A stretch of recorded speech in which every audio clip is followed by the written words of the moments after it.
श्रीमद् गोस्वामी जी महाराज वर्णन करते हैं।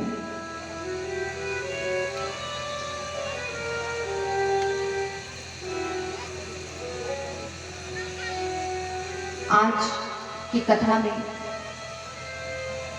हम लोग जानने का प्रयास करेंगे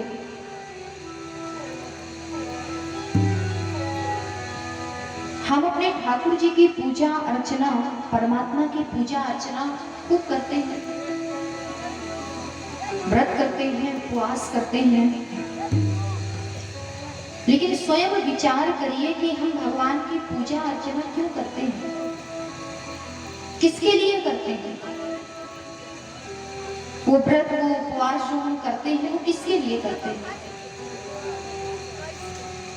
अपने कल्याण के लिए आप करते हैं कि हे प्रभु, हम कोई व्रत कर रहे हैं, उपवास कर रहे हैं, पूजा पाठ कर रहे हैं, तो उसका जो पुण्य है, उस पुण्य के प्रभाव से आप हमारी रक्षा कीजिए, हमारे परिवार की रक्षा कीजिए, हमारी समस्त मनोकामनाओं की पूर्ति कीजिए। इसी भाव से हम पूजा पाठ, व्रत, उपवास सब करते हैं।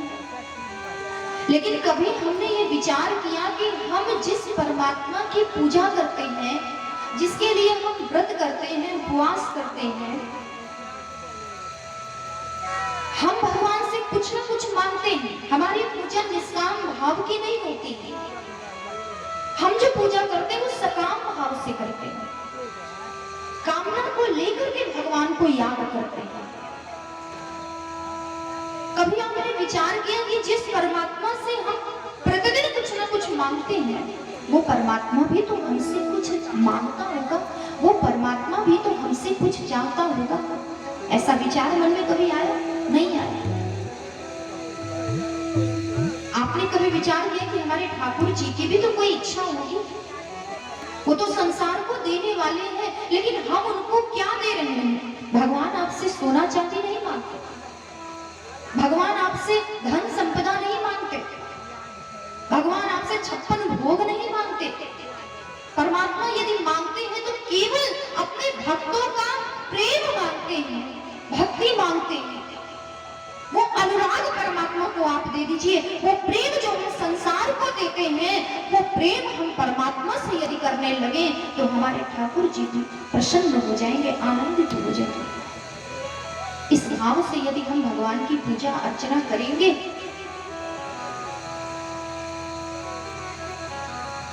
तो उस पूजा अर्चना से कहते हैं कि राम जी के शरीर में अनंत कोटि के जितने भी देवी देवता है वो सब परमात्मा के शरीर में निवास करते हैं, भगवान के अंदर में।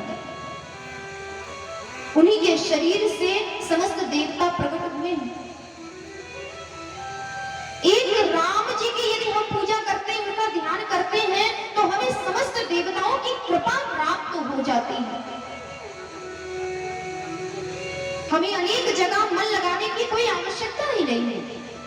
इसलिए मानस में बाबा ने वर्णन किया कि प्रभु यदि अपने भक्तों से कुछ चाहते हैं तो केवल प्रेम चाहते हैं,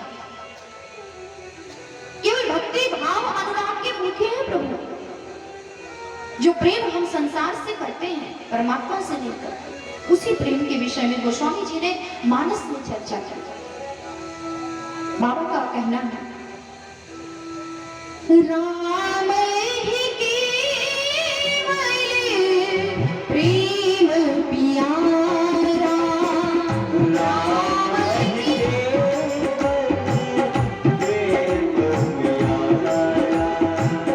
जाने जो जाने निहारा, जाने जो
कि राम ही केवल प्रेम प्यारा, जान लेव जो जान निहारा।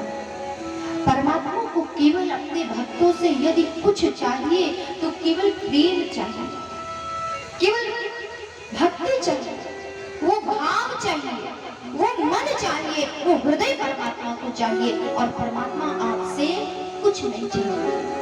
भगवान स्वयं कहते हैं संसार के मनुष्यों से कि भाव का भूखा हूं मैं, बस भाव ही मुझे चाहिए, भाव ही मुझे चाहिए। प्रेम का भूखा हूं मैं, बस प्रेम ही मुझे चाहिए, प्रेम ही मुझे चाहिए।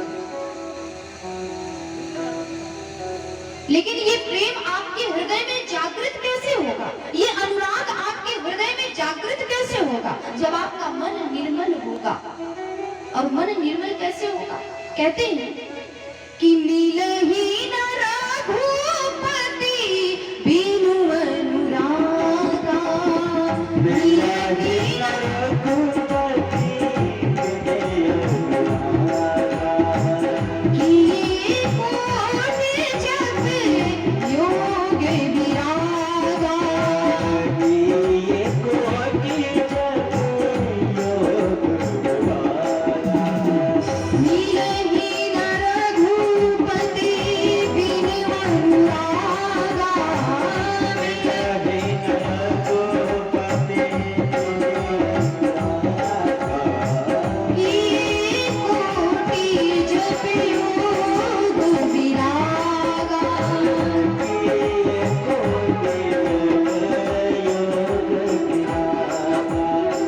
श्री राम जय राम, जय जय राम, श्री राम जय राम, राम मेरे राम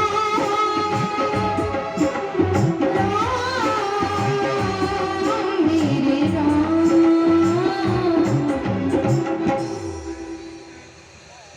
मिलहि न रघुपति बिनु अनुरागा, किए कोटि जप योग विरागा। इसका भी उत्तर गोस्वामी जी ने मानस में दिया है कि वो भक्ति आपके हृदय में जागृत कैसे होगी, वो अनुराग आपके हृदय में कैसे जागृत होगा, वो प्रेम आपके हृदय में कैसे जागृत होगा? जब तक आपके ऊपर ठाकुर जी की कृपा नहीं हो जाती, उनकी कृपा के बिना ये प्रेम, ये भक्ति आपको प्राप्त ही नहीं हो सकती। और भक्ति कैसे प्राप्त होती है? मन भगवान की भक्ति में लगेगा कैसे? जब आप अपने मन का शुद्धिकरण करेंगे। और मन का शुद्धिकरण कैसे होता है? मन का शुद्धिकरण कैसे होता है? ये मन बड़ा चंचल है, जैसे मुर्गा बड़ा चंचल होता है। उदाहरण के लिए दोहावले में गोस्वामी जी ने वर्णन किया है कि जिस प्रकार से मुर्गे को आप पकड़ करके अपने घर में रखिए, और आप विचार करिए कि हमने तो इसे पालतू मुर्गा बना करके अपने घर में रख लिया है, इसे आप अपने घर में बढ़िया सुंदर सुंदर इसके सामने में दाना डाल दीजिए, चारा डाल दीजिए, और विचार करिए कि हमने जो सुंदर सूक्ष्म दाने इसको डाले हैं, इस दाने को ये चुन चुन करके ये ग्रहण करता है और इसका पेट इसी दाने से भर जाएगा। फिर आप उसे छोड़ दीजिए और ये विचार करके छोड़िए कि जो इसका तो पेट हमने भर दिया, अब ये किसी गंदी जगह में नहीं जाएगा, गंदी वस्तुओं को चुन करके नहीं खाएगा। लेकिन मन की बात ये मुर्गा है, जब इसे आप छोड़ते हैं तो ये पुनः उसी गंदी जगह में जाता है और गंदी वस्तुओं को चुन चुन करके खाता है। क्यों? क्योंकि अपने मन के अनुकूल चल रहा है। उसी प्रकार से हमारा ये मन भी एक मुर्गा है। ये मन भगवान के दिए हुए अध्यात्म रूपी भोजन को त्याग करके विषय रूपी गंदगी की ओर भागता रहता है। अब विषय रूपी गंदगी क्या है?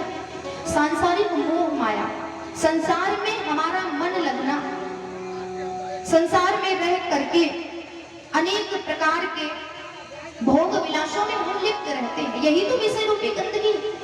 सत्संग में हमारा मन न लगना, ये भी एक प्रकार की विषय रूपी गंदगी है। भगवान की कथा में प्रवचन हमें सुंदर नहीं लगता, हमें अच्छा नहीं लगता, हमें प्रिय नहीं लगता, ये भी एक प्रकार की विषय रूपी गंदगी ही है। तो मन को यदि आप शुद्ध करना चाहते हैं कि आपका मन भगवान की भक्ति में लगे, तो आप इस मन को भगवान के दिए हुए सुंदर आध्यात्मिक भोजन को ग्रहण कराएंगे। और आध्यात्मिक भोजन क्या है? भगवान की कथा, भगवान का सत्संग, परमात्मा के नाम का चिंतन, उनके नाम का गुणानुवाद, उनका भजन, यही तो आध्यात्मिक भोजन है जो इस मन को हमें कराना है। जितना इस भोजन को हम इस मन को कराएंगे, ये मन अपने आप परमात्मा की भक्ति में, उनके ध्यान में लगता चला जाएगा, फिर आपको कोई रोक नहीं सकता। मैं ये नहीं कहती कि आप संसार से अपने मन को हटा लीजिए, नहीं, आप गृहस्थ हैं। एक गृहस्थ व्यक्ति का जीवन, उससे भी हम यदि विमुख हो जाते हैं तो ये भी एक प्रकार का पाप ही है। गृहस्थ धर्म एक प्रकार का कोई छोटा मोटा धर्म नहीं है। यदि हमारा परिवार है तो हम अपने परिवार का पालन पोषण करना, ये हमारी जिम्मेदारी होती है। अपने बाल बच्चों का पालन पोषण करना, घर में पत्नी है, पत्नी की देखरेख करना, उसकी इच्छाओं की पूर्ति करना, एक माता पिता घर में है तो उनकी सेवा करना, उनका ध्यान देना, ये मानव का धर्म है, ये गृहस्थ धर्म में आता है। और गृहस्थ धर्म का पालन करते हुए, कहते हैं कि जो अपने गृहस्थ धर्म का पालन करते हुए,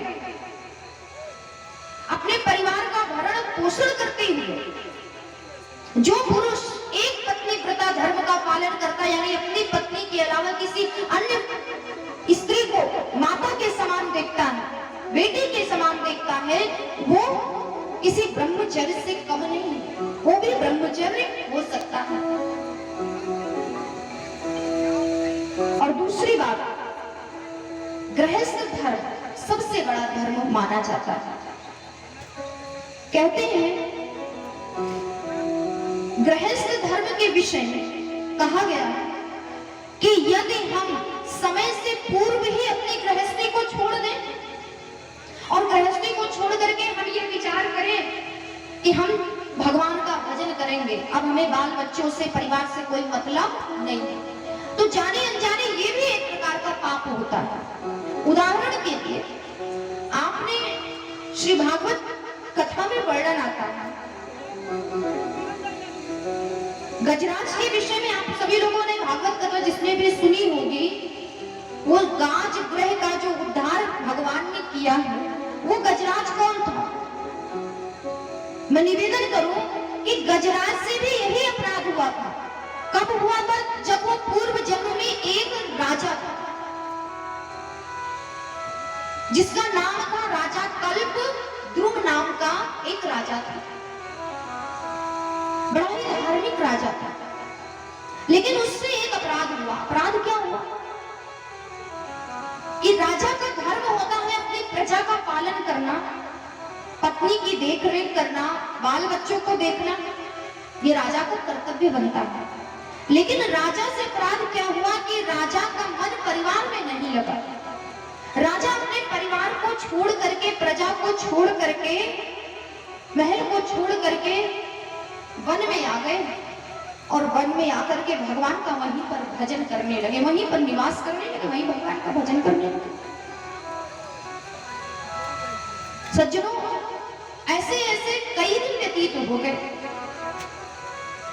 एक बार राजा से मिलने के लिए ऋषियों की एक टोली आ गई।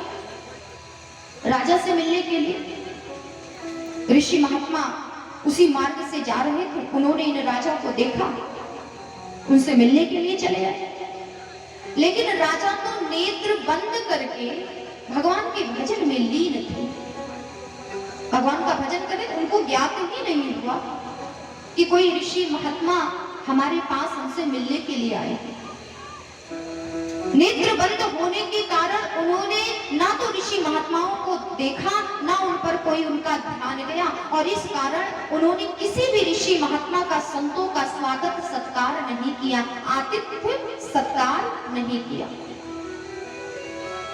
इससे क्रोधित हो करके उन ऋषियों ने राजा को श्राप दे दिया कि आप समय से पूर्व ही अपने धर्म से विमुख हो गए, क्योंकि तुम एक गृहस्थ और गृहस्थ धर्म से तुम विमुख हो गए। समय से पूर्व ही तुमने अपनी घर गृहस्थी को छोड़ करके, प्रजा को छोड़ करके, राजपाट को छोड़ करके तुम यहाँ वन में भगवान का भजन कर रहे हो, और तुम्हारे द्वार पर कोई अतिथि आया है, तुमने ध्यान तक नहीं दिया, उसका स्वागत सत्कार तक नहीं किया।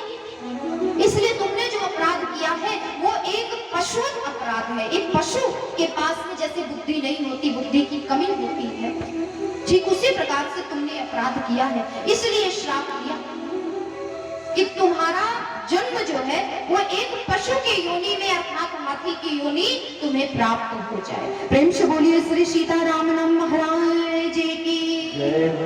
तो ध्यान दीजिएगा कि समय से पूर्व मैं ये नहीं कहती कि आप अपनी घर गृहस्थी को छोड़ करके, बाल बच्चों को छोड़ करके, परिवार को छोड़ करके बस भगवान में लग जाइए ना। परमात्मा ऐसी शिक्षा देते हैं।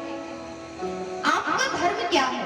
अपने परिवार का भरण पोषण करते हुए, अपने कर्तव्य का पालन पोषण करते हुए कुछ समय, थोड़ा सा समय, भगवान ये नहीं कहते पूरा 24 घंटे बस मेरे पीछे तू लगा रहे, नहीं, भगवान कहते बस थोड़ा सा समय, 24 घंटे में कुछ मिनट तो हमको याद कर ले, मेरे नाम का स्मरण कर लिया कर, तो मेरी कृपा सदैव तुझ पर बनी रहेगी, सदैव मेरी कृपा तुझ पर बरसती रहेगी।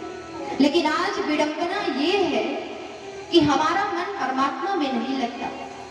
यदि भगवान ने हमें सुखी जीवन दे दिया हमारे कर्मों के आधार पर, तो थोड़ा सा सुख यदि जीवन में आ गया तो उस सुख का भोग करने में हम भगवान को ही भूल जाते हैं। सुख में हम परमात्मा को याद नहीं करते, लेकिन जब विपत्ति आती है, जब हमारे जीवन में कोई दुख आता है, तो उसी समय हमें परमात्मा की याद आती है और फिर हम परेशान हो जाते हैं, दुखी हो जाते हैं कि भगवान आपने तो हमारे जीवन में बड़ा दुख दिया, बड़ा कष्ट दिया है। कहाँ गया है कि दुख में सुमिरन सब करे, सुख में करे न कोई। यदि सुख में सुमिरन करे तो दुख काहे को होए, दुख काहे को हो। दोनों परिस्थितियों में, चाहे दुख हो चाहे सुख हो, प्रत्येक परिस्थिति में हमारा ये धर्म बनता है कि हम परमात्मा को याद करते रहें, उनको कभी भूले नहीं। उनको भूलना ही सबसे बड़ा दुख का कारण होता है। इस बात को जीवन में उतारने का प्रयास करें। तो मैं निवेदन कर रही थी कि मिलन न रघुपत बिनु अनुरागा, किए कोटि जब योग विरागा। ये भक्ति, ये प्रेम, ये अनुराग ठाकुर जी की कृपा से ही प्राप्त होता है। रामचरितमानस में बाबा ने वर्णन किया है, प्रभु श्री राम जी चित्रकूट में निवास कर रहे थे और उस समय परमात्मा से मिलने के लिए 3 कोटि के लोग जाते हैं। अब 3 कोटि के लोग कौन कौन से हैं? पहला, जो भगवान से मिलने के लिए सबसे पहले चित्रकूट में पहुंचते हैं, उनको हम क्या कहते हैं? सिद्ध कहते हैं। दूसरे कोटि के जो लोग मिलने के लिए जाते हैं परमात्मा से चित्रकूट में, उनको हम क्या कहते हैं? साधक कहते हैं। और तीसरे कोटि के जो लोग भगवान से मिलने के लिए जाते हैं, उनको हम विषयी कहते हैं। ये 3 कोटि के लोग भगवान से मिलने के लिए जाते हैं, पहले साधक, पहले सिद्ध, दूसरे साधक और तीसरे विषयी। ये 3 लोग भगवान से मिलने के लिए चित्रकूट में गए। सबसे पहले सिद्ध जाते हैं। अब सिद्ध किसे कहा गया है? देवताओं को हम सिद्ध कहते हैं, जिनकी हम पूजा अर्चना करते हैं, जिनके लिए हम व्रत करते हैं, उपवास करते हैं, उन्हीं देवताओं को सिद्ध कहा गया है। गोस्वामी जी ने उनको सिद्ध कहा। इन देवताओं को जब ज्ञात हुआ कि प्रभु श्री राम जी का चित्रकूट में आगमन हो गया है, तो सारे के सारे देवताओं की मंडली चित्रकूट में भगवान से मिलने के लिए जाती है। क्यों जाती है? आप स्वयं श्रवण करेंगे और स्वयं आपको ही निर्णय करना है कि तीनों में सबसे श्रेष्ठ किसे कहा गया। इसका निर्णय भी आप ही करेंगे। सबसे पहले जब सिद्ध गए तो सिद्ध के विषय में यानी देवताओं के विषय में गोस्वामी जी ने मानस में वर्णन किया है। हमारे नाथ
चित्रकूट आए तेहि काल, राम प्रणाम कीन सब काबू, मुदित देहि लेहि लोचन लाबू। देवताओं को ज्ञात हुआ कि भगवान का चित्रकूट में आगमन हो चुका है, तो सारे देवता भगवान से मिलने के लिए चित्रकूट में पहुंच गए। राम प्रणाम कीन सब काबू, भगवान ने समस्त देवताओं को हाथ जोड़ करके राम प्रणाम कीन सब काबू, समस्त देवताओं के स्वामी हमारे राम जी हैं, परब्रह्म परमेश्वर हमारे राम जी हैं, लेकिन आज देवता आदित्य के रूप में राम जी से मिलने के लिए गए। भले ही राम जी देवताओं से भी बड़े हैं, श्रेष्ठ हैं, लेकिन भगवान की यहाँ पर मर्यादा देखी कि आज ये देवता अतिथि के रूप में राम जी के आश्रम में गए हैं, तो अतिथियों का स्वागत सत्कार कैसे करना चाहिए ये सीखना है, तो राम जी के चरित्र से ये शिक्षा लेने की आवश्यकता है। देवतागण जब भगवान के पास में गए तो भगवान ने राम प्रणाम कीन सब काबू, मुदित देहि लेहि लोचन लाबू।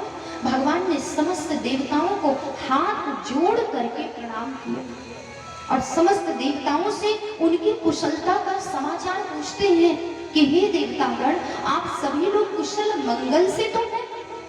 जैसे ही भगवान ने कुशलता का समाचार पूछा, देवताओं से यहीं पर अपराध हो गया। कहने के लिए ये सिद्ध कहे जाते हैं, कहने के लिए देवता कहे जाते हैं, जो संसार के द्वारा, संसार के मनुष्यों के द्वारा ये पूजनीय होते हैं, जिनकी हम पूजा अर्चना करते हैं। लेकिन आज यहाँ गोस्वामी जी कहते हैं कि इन देवताओं के अंदर भी विचार और बुद्धि की कमी देखी गई है। आज जब भगवान ने देवताओं को प्रणाम किया और देवताओं से उनकी कुशलता का समाचार पूछा, भगवान ने तो अपने कर्तव्य का पालन किया। एक मनुष्य की जो मर्यादा होती है, उस मर्यादा में रह करके भगवान अपनी समस्त लीलाएं संपन्न कर रहे हैं। भगवान उसी प्रकार से जैसे एक साधारण व्यक्ति के यहाँ कोई अतिथि जब आ जाता है, कोई मेहमान आता है, तो आप क्या करते हैं? उसका खूब स्वागत करते हैं, सत्कार करते हैं, प्रणाम करते हैं, हाल चाल लेते हैं। तो बदले में वो अतिथि भी आपका हाल चाल पूछता है कि भाई सब कुशल मंगल से तो है ना, आप सब लोग ठीक है ना। ये एक शिष्टाचार होता है, दोनों तरफ से शिष्टाचार होता है। लेकिन यहाँ देवताओं ने ऐसा नहीं किया। भगवान ने पूछा आप कुशल मंगल से हैं, किसी प्रकार का कोई कष्ट नहीं है? तो देवताओं ने यहाँ विचार तक नहीं किया कि कम से कम हम भी तो प्रभु से प्रभु की कुशलता का समाचार तो पूछे, नहीं पूछे। भगवान ने जैसे ही कुशलता का समाचार पूछा, इन देवताओं ने बिना विलंब किए भगवान से कह दिया कि हे प्रभु, हम कुशल मंगल से तो जरा भी नहीं। क्यों नहीं है? क्या बात है? तो देवताओं ने कहा कि हे प्रभु, हम रावण के अत्याचार से अत्यंत दुखी हैं। हर प्रकार से रावण हम पर अत्याचार कर रहा है। यहाँ तक कि हम रावण के दरबार में प्रतिदिन जाते हैं। करजोरे सुर दिसिप विनीता भृगुट विलोकत सकल संहिता। रावण के दरबार में हम प्रतिदिन हाजिरी लगाने जाते हैं। उसके सामने, उस पापी रावण के सामने में हम हाथ जोड़ करके खड़े रहते हैं, लेकिन फिर भी रावण हमें आंखें दिखाता है, भृगुटी तानता है, हम पर क्रोध करता है, हम पर अनेक प्रकार से अत्याचार करता है। काल को भी रावण अपने चरणों के नीचे दबा करके रखता है, ऐसा शक्तिशाली रावण। और देवता उससे भयभीत है, डरे हुए हैं। भगवान से कहते प्रभु, हम जरा भी कुशल नहीं, हमारी कुशलता को तो रावण ने हमसे छीन लिया है। हमें रावण के अत्याचार से अब मुक्त कराइए। अब रावण का अत्याचार हमसे सहा नहीं जा रहा है। और हमारे प्रभु को देखिए कि आज देवताओं के दुख को सुन करके भगवान के नेत्रों से अश्रु छलक आया। भगवान भी दुखी हो गए, क्योंकि ये हमारे प्रभु का स्वभाव है। हमारे प्रभु का ये स्वभाव है कि वो किसी को भी दुखी नहीं देख सकते, किसी को नहीं दुखी दे सकते। आज भगवान स्वयं दुखी हो गए और देवताओं को समझा करके कहते हैं कि हे देवता, अभी तक जो हुआ सो हुआ, लेकिन अब आज के बाद से ऐसा नहीं होने पाएगा। अब आपके आपकी रक्षा के लिए ही, पापी रावण से आपको मुक्ति दिलाने के लिए ही हम 14 वर्षों के लिए वन में आए हैं। इसलिए आप दुख मत करिए, जाइए, प्रसन्न होकर के हमारे यहाँ से जाइए। किसी प्रकार का अब डर भय मत रखिएगा। आप ही की तो रक्षा के लिए हम 14 वर्षों के लिए वनवास आए हैं। धन्य है परमात्मा, धन्य है हमारे ठाकुर जी कि आज भगवान यदि 14 वर्षों के लिए वन में आए हैं तो अपने सुख के लिए नहीं, अपने भक्तों के सुख के लिए, देवताओं के दुखों को दूर करने के लिए, ऋषि महात्माओं के दुख को दूर करने के लिए, संतों के दुखों को दूर करने के लिए, गौ पृथ्वी ब्राह्मणों की रक्षा के लिए, धर्म की रक्षा के लिए, राक्षस जाति का विनाश करने के लिए, धर्म की स्थापना के लिए ही तो भगवान 14 वर्षों के लिए वन में आए हैं। वन के दुखों का उपभोग कर रहे, कष्टों का भोग कर रहे हैं। मखमल के गद्दों पर विश्राम करने वाले, महल में निवास करने वाले, महल के सुखों का भोग करने वाले आज मेरे ठाकुर जी, मेरे परमात्मा जगत कल्याण के लिए वन में आकर के निवास कर रहे हैं। ऐसा दयालु, ऐसा कृपालु और कौन होता। लेकिन आज इन देवताओं ने भगवान के विषय में नहीं सोचा, एक बार नहीं सोचा कि यदि प्रभु ने हमसे हमारी कुशलता का समाचार पूछा है तो हमें भी तो प्रभु से एक बार उनकी कुशलता का समाचार पूछ लेना चाहिए। यद्यपि भगवान को कोई सुख और दुख देने वाला नहीं है, वो तो सारे संसार को सुख देते हैं, सारे संसार को दुख देते हैं। वही तो जगत के स्वामी है, वही तो परब्रह्म परमेश्वर है। भगवान की दो शक्तियां हैं, एक ऐश्वर्य शक्ति और दूसरी माधुर्य शक्ति।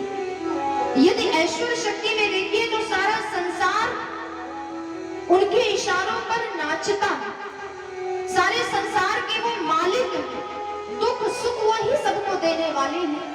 लेकिन माधुर्य शक्ति में देखिए, एक मनुष्य के रूप में यदि परमात्मा को देखिए तो किसी मनुष्य को यदि महल से निकाल दिया जाए, घर से निकाल दिया जाए तो क्या वो दुखी नहीं रहता?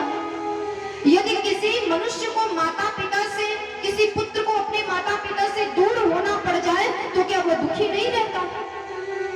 एक मनुष्य जो बढ़िया महल में निवास करने वाला हो, महल के सुखों का उपभोग करता हो, यदि उसे महल से निकाल दिया जाए तो क्या वो दुखी नहीं रहेगा? मनुष्य के रूप में परमात्मा ने अवतार लिया, एक मनुष्य के रूप में देखिए तो अभी अभी ठाकुर जी 14 वर्षों के लिए वनवास आए हुए, महल के सुखों का परित्याग करके, माता पिता को छोड़ करके भगवान श्री राम जी वन में निवास कर रहे। किसके लिए? इन देवताओं के लिए, इन ऋषियों के लिए, संसार के कल्याण के लिए, जगत कल्याण के लिए तो भगवान वन में आकर के निवास करते हैं। इन देवताओं का भी तो कर्तव्य बनता है कि एक बार प्रभु से प्रभु की कुशलता का समाचार तो पूछ लेते, लेकिन इन देवताओं ने जरा भी परमात्मा के विषय में, राम जी के विषय में नहीं सोचा। इन्हें केवल अपनी चिंता है, किसी दूसरे की चिंता इनके मन में नहीं। दूसरे कोट के ऋषि महात्मा भगवान से मिलने के लिए चित्रकूट में गए। देवताओं के बाद जब ये ऋषि महात्मा भगवान से मिलने के लिए चित्रकूट में जाते हैं, इनके विषय में भी गोस्वामी जी ने मानस में वर्णन किया कि अमरनाथ नर दिस पाला, अमरनाथ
हाँ